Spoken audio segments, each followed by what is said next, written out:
permettez-moi tout d'abord de rendre grâce à Allah le Tout-Puissant et de remercier doublement les autres autorités de ce pays qui m'ont d'une part élevé au grade de général et ensuite m'ont confié les rênes de la Brigade nationale des sapeurs-pompiers.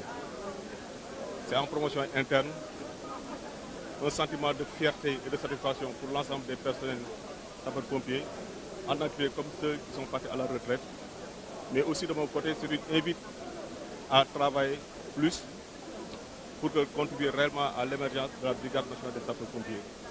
Comme l'a si bien dit M. le ministre de l'Intérieur ici présent, qu'au niveau de la Brigade nationale, on est dans une phase de montée en puissance qui sera axée réellement sur 4 domaines prioritaires.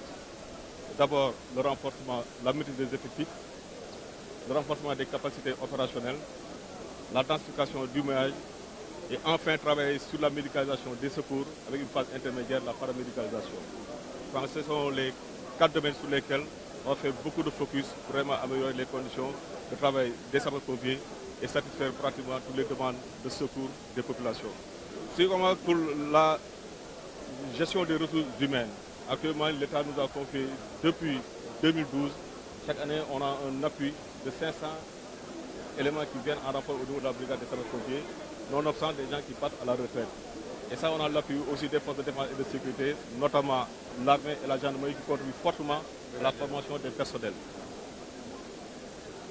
Le deuxième élément, c'est par rapport à la densification du maillage. Comme l'a si bien dit M. le ministre de l'Intérieur, actuellement au niveau du Sénégal, il y a 45 casernes qui sont là, mais on est absent sur 14 départements. Donc dans le cadre d'un schéma d'analyse de couverture des risques, il faut procéder à un maillage intégral, essayer de tout faire pour être présent dans tous les départements du Sénégal. Ça, c'est un objectif prioritaire et on s'y attelle. Présentement, il y a un programme d'implantation de 25 casernes et qui prend en compte réellement tous les départements qui sont dépourvus de casernes. Par rapport au renforcement des capacités opérationnelles, depuis avril 2018, il y a un programme important qu'on appelle programme politologie qui a été acté et on attend sous peu environ 135 véhicules et engins qui vont renforcer le dispositif sécuritaire au niveau national. Mais entre-temps, l'État a fait des efforts importants en réalisant cette année 33 fourgons qui sont ventilés dans les différentes casernes, réaliser des ambulances dans le cadre du renforcement SICO et renforcer aussi des véhicules d'intervention pour assurer la mobilité du personnel.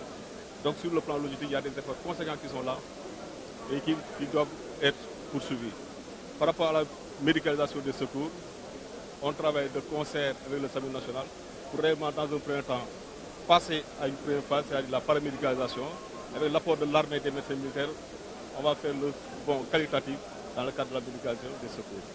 En tout cas, l'élément déterminant de cette feuille de route, que les gens comprennent que pour faire bouger les lignes, il faut compter sur les hommes.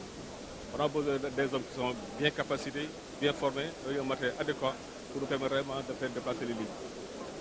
Ce qu'il faut retenir dans le cadre de ce schéma national d'analyse et de couverture des risques, on voit qu'il y a beaucoup de zones qui sont dépourvues de casernes et qui sont des zones sensibles et névralgiques. Donc il est important que dans un premier temps, qu'au niveau de la Brigade nationale des sapeurs-pompiers, qu'on puisse mettre en place des détachements d'anticipation au niveau de ces zones. Si on reste au niveau de Dakar, à titre d'exemple, je pense que c'est important au niveau des secrétaires que Yoff, Almadi, qu'on puisse, en attendant la création d'une gazette, qu'on puisse mettre en place un détachement d'anticipation et d'intervention rapide.